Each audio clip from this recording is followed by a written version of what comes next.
काय म्हणताय? मजेत ना? नवरात्री सुरू झाल्यात. रोजचा प्रश्न, फराळाला काय करायचं? तर आज मी तुमच्यासाठी घेऊन आले उपवासाचे डोसे. पण हे पेपर डोशासारखे नाही आहेत. ह्याच्यामध्ये थोडा मी फ्लेवर ॲड केलेला आहे. पाहू शकता तुम्ही मऊ लुसलुशीत आपले डोसे. सो वरईचे तांदूळ, साबुदाणे, मिरची आणि दही हे छान मिक्सरमधून बारीक वाटून घ्यायचं आहे. आणि याची पेस्ट झाली की याच्यामध्ये आपल्याला रताळ्याचा कीस ॲड करायचा आहे. मी बटाटाने ॲड केला आहे रताळ्याचा कीस, म्हणजे खाताना एक छान क्रंच येतो. आता आपण याच्यामध्ये आपलं बॅटर जे आहे ते मिक्स करायचं आहे.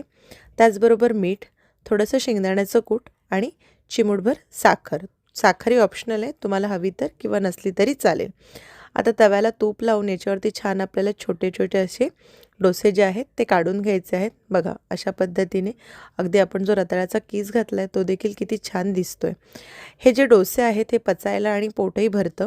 पचायला एकदम सोपे आहेत. तुम्ही पण करा आणि मला सांगा कसे झाले होते आणि तुमच्याकडे अजून काही वेगळ्या पद्धतीने करतात का? थँक्यू.